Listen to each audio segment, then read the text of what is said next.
สบายดีทุกคนเนาะสบายดีนะสร้างต้นสบายดีเลยสบายดีนะสบายดีอันนี้ก็เจ้าของเฮือนอันนี้แมนเจ้าของเฮือนเพิ่นเนาะเพิ่นแบบว่าเพิ่นเคยไปเฮียนอยู่ทางบ้านเฮาเนาะเฮียนอยู่เซโนเฮียนโรงเรียนมต้นเซโนมสอุทุมพรแม่นบ่มสอุทุมพรแม่นเพิ่นไปเฮียนอยู่มสอุทุมพรแหละขึ้นมาแล้วก็มีอ้ายเพิ่นอยู่หั่นเนาะอ้ายเพิ่นแบบรู้จักกับเฮาแล้วก็ติดต่อมาทางเพิ่นแล้วก็เฮาจะได้มารู้จักกับเพิ่นแล้วก็เพิ่นพาไปเที่ยวหลายสถานที่นะมื้อนี้เนาะถือว่าเป็นธงไฮฮีนแล้วก็เป็นวัดแล้วก็พามากินข้าวอยู่เฮือนนี่เนาะทุกคนเนาะซึ่งแบบตอนหับอย่างยิ่งใหญ่อลังการเลยนี่นะ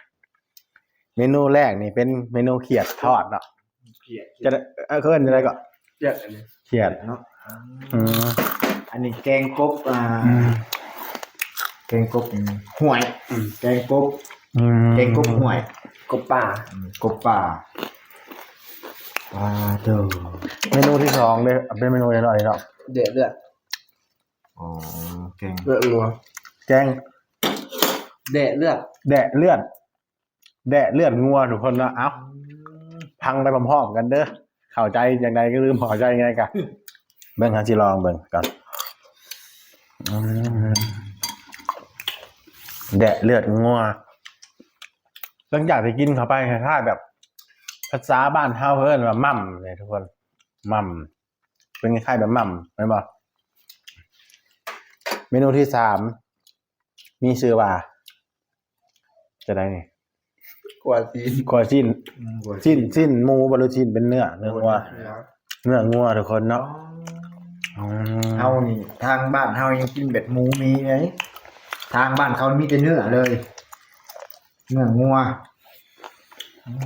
คือว่าสมควรก็อีกเมนูนี่เนาะเป็นแกงหน่อไม้ส้มงั้นบ่หน่อไม้ส้มใส่กบห่วยเพิ่นเอิ้นว่ากบห่วยโตมันจะบ่ใหญ่บ่ใหญ่ชุดประมาณจักนิ้วใหญ่ชุดประมาณ3นิ้วเพิ่นเนาะ3นิ้วน้อยๆ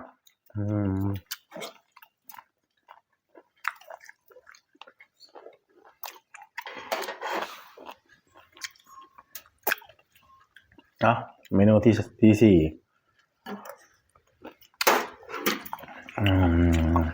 ใหญ่เลือกล้วนเลย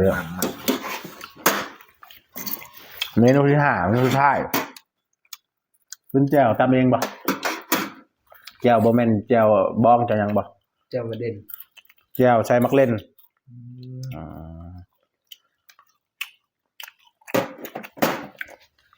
ผักครับเพิ่นผักเมนูนี้เด็ดชุดให้คะแนนเต็ม100เขียดก็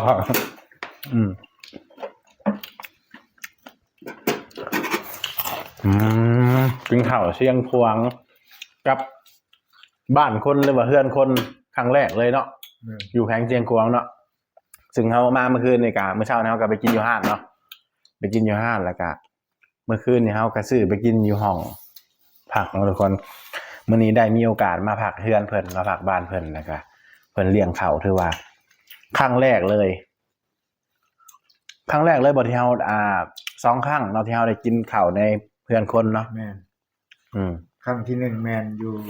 แขวงคำม่วนอันนี้เป็นครั้งที่2แขวงเชียงขวางสิมีครั้งที่3ที่4บ่ทุกคนก็บ่ฮู้เนาะทุกคนเนาะ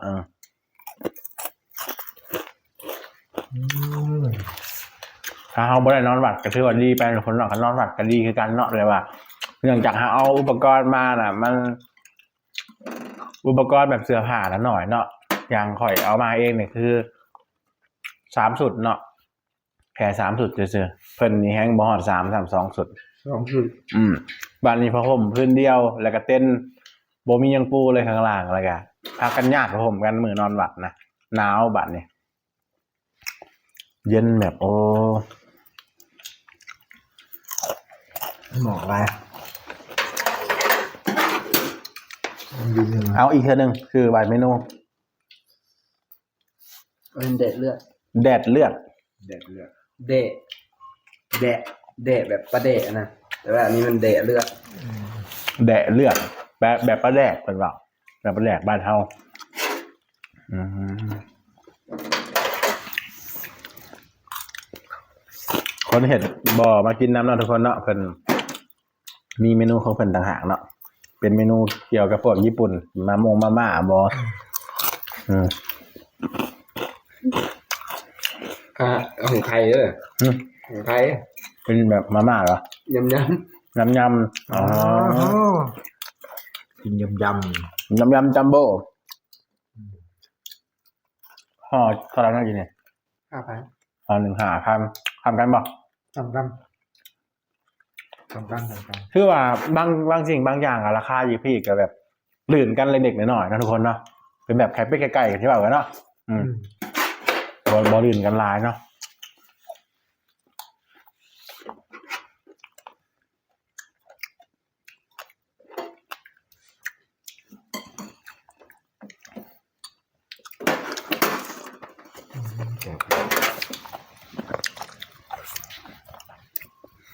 สำนีเพิ่นยังว่าน้อยเนาะเพิ่นบอกว่าให้แม่เพิ่นแบบแบ่งกินเนาะอันนี้สำนีมึงอลังการเลยสำหรับเฮาเนาะคือว่าหลายเมนูแล้วนี่ครับ บ้านเตรียมมือเปิดอยู่ข้างหลัง เอาไป โลกเลย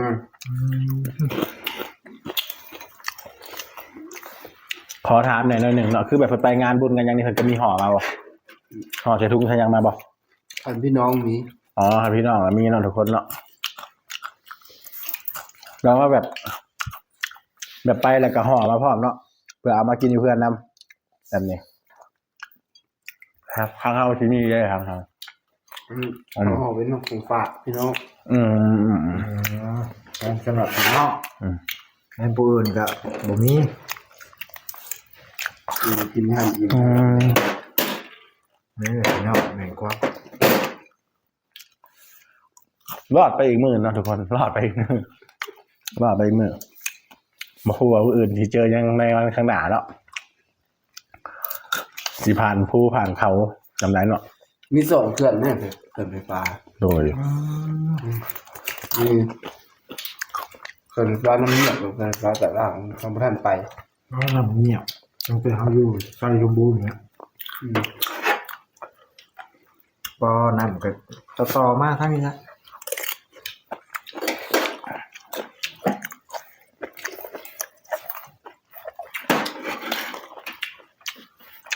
กระโตกใหญ่แห้งแล้วกระโตกทุกคนแบบใส่ได้อยู่ประมาณ10 เมนู เข้าอันนี้ ฟ้าเข่าเขาเรียกเขาเป็นกระโตกบ้านเขาหรือว่ากระโตกหรือว่าคันโตกเนาะ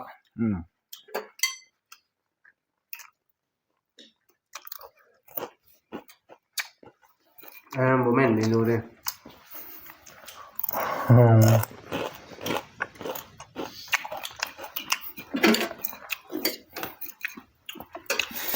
เอาง่ายๆว่าทุกคนถูกแข้งนี่น่าจะแบบคือกับเฮาทั่วไปแหละเนาะเพียงแต่ว่าต่างแต่ว่าภาษาสำเนียงอีกอย่างต่างๆเล็กๆน้อยๆเนาะแต่ว่าทุกคนล้วนแล้วแต่หน้าหักมาทุกคนเนาะที่เฮาผ่านมาเจอแต่คนหน้าหักทั้งนั้นเนาะบางทีการสื่อสารของเฮาอาจจะบ่เข้าใจซึ่งกันและกันกับเห็นข้อมูลผิดพลาดได้กันเนาะทุกคนเนาะแต่รวมๆแล้วคนแบบหน้าหักเนาะคือฝรั่งเข้ามาเนี่ยเขาก็บอกว่าเฮาเนี่ยเป็นคนหน้าหักใจดีนะนวดเข่าหัน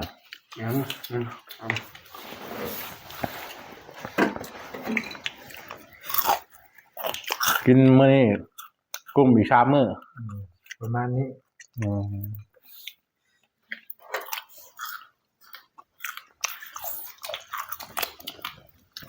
แล้วการเมนูนี้เนาะที่ข่อยบ่ได้รีวิวก็คือเป็นมะเขือเนาะแก้มซึ่งข่อยกินบ่ได้เด้อทุกคนนะข่อยแพ้มะเขือเนาะคือคนอื่นเขาอาจจะแพ้กุ้งแพ้ปลาหมึกแพ้อาหารทะเลบ่แพ้แต่ว่าข่อยแพ้มะเขือเนาะกินเข้าไปคืออาการจังได๋ก็บ่ฮู้เนาะมันเป็นคืออย่างหายใจบ่อยากออกเนาะ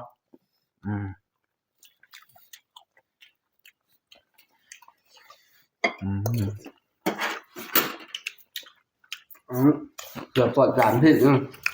แล้วไปขายต่อหลายไปแล้ว การเบลครับปุ๋ย มะเขือปลอดสารพิษนะมันบอกแบบบริษัทปุ๋ยเนาะ แล้วเวลาไปกายโตหลายบ่ได้เพราะว่ายันบ่ได้ครับปุ๋ย อ๋อมอม อย่างมันเนี่ยได้ ตลกกันไปอีกบาทแล้ว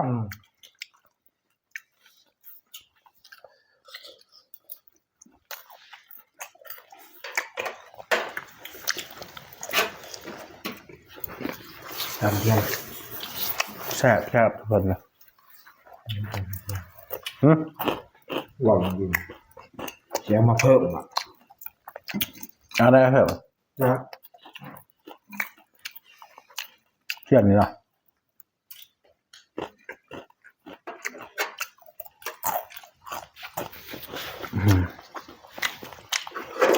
แซ่บหลายทุกคนแซ่บหลายแค่กบนั่นเนาะกบอยู่ใส่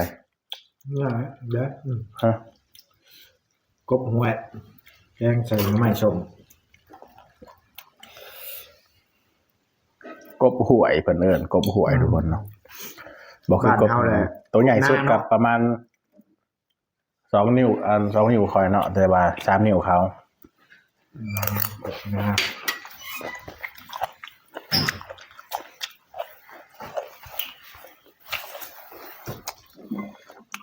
โอ้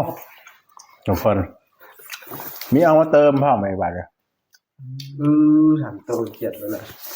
อ้าว มีเองโตเกียดเวลา เกิน เป็นเมนูเขียดนะทุกคนนะเป็นเมนูคาคำก็มากินเกินเหรอครับกินเกินครับ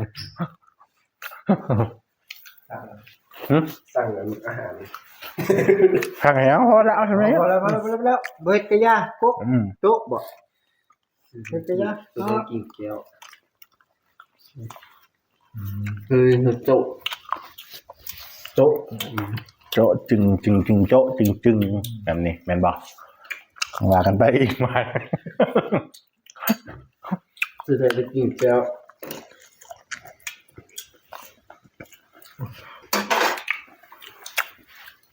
แซ่บเลย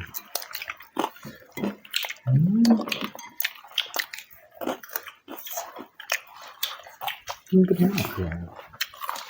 เด้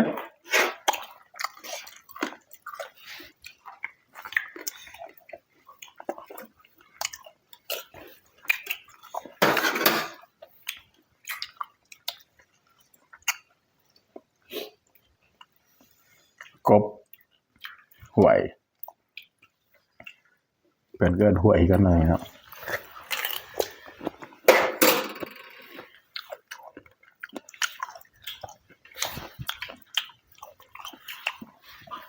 ภาษานี่ที่แตกต่างกันแถบางค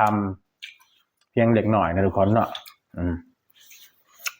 ทางเพิ่นเสียงควงนี่สิมีเกาะมียังขึ้นเนาะเป็นแบบก็ยังก็อะไรเนี่ยประมาณนี้เนาะแม่นบ่ฮะ แล้วก็ มีคำว่าแบบก็ขึ้นมานะก็นี่แปลว่าอย่างเนาะแบบใช้แทนคำอย่างแบบจะว่าก็อย่างเนี่ย ยังก็ อย่างก็นะ แล้วก็จับ แต่ไม่ต้องมีคำนี้เนาะเชิญร้ายเนาะ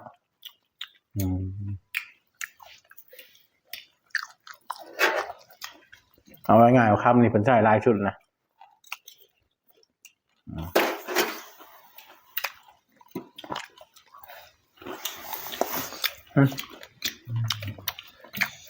กบนี่แซ่บแห้งขาแข่งขานิ้วเน่ากินบัด เครียด เขียนเนาะ กบอยู่ไหน กบห่วยเขียนหน้า เครียดห่วย เขียนห่วยอีกบ้านเฮาเลยห้อง ไม่งัดเอาบอกงัดตามเดือบ ไปเอาโฟมไป เอายังแบบไปหากินบอกในเมนูที่เอามากินนี่คือบริสุทธิ์มันเลยบอก ไม่ซื้อไม่ซื้อ ชื่อแค่2 อย่างนะทุกคนเนาะชื่อที่เป็นแบบจะไหนประมาณนี้ เราก็ห้องหม่ อืม ำแขวงเฮาเนาะ แต่แกงเชียงกวางอยู่หูห้องงาน เอาเดะเลือด น่ะ แดะเลือด แดกเลือด บ่แม่นแดกนะ แดกแดก เดะ แดะ โอ้ปวดหัวกระสางสุดนี่เหรอ แดกเลือด เอาที่ตรงมัน อืม เอาที่ตรงมันแดกอันนี้เดะ ว่าอีหยังนี่วะ ทิ้งเอาสิ ที่อื่นก็มีบาดเนี่ยขึ้นรวมกันเลย ดูนั่นที่แต่มันไม่น่าจะกิน โอ้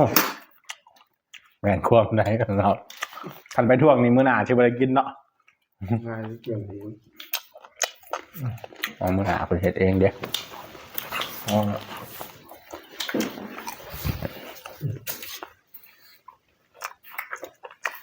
เอ้ยกินให้อิ่มเลย พวกมันกินแบบกินไวกินแบบไวข่อยคือข่อยกินไวบ่ได้เพราะเพิ่นเลือกกระเพาะต้องข่อยหย่ำข่อยเกี่ยวเข้าไป เอาน้อยล้าน69เลย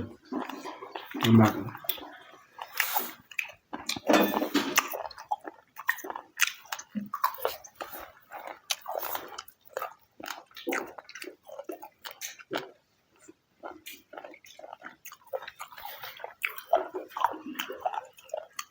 ชาวบ้านห้องคิดเป็นนี้แหละมีเรื่องมองนี่อ่ะ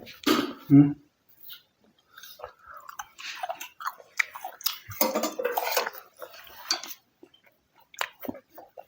ทุกคนก็มีแต่ซ้ำนั่นแหละเนาะทุกคนเนาะก็ขอขอบใจเนาะทางเจ้าภาพเพิ่นหลายๆเนาะที่ให้เฮามาพักอาศัยแล้วก็ให้เอากินข้าวกินน้ำในมื้อนี้ซึ่งคันเพิ่นบ่ได้เพิ่นเนี่ยก็ถือว่าเฮาก็นอนบัดตามเคยเนาะทุกคนเนาะสบายดีเด้อบ๊ายบาย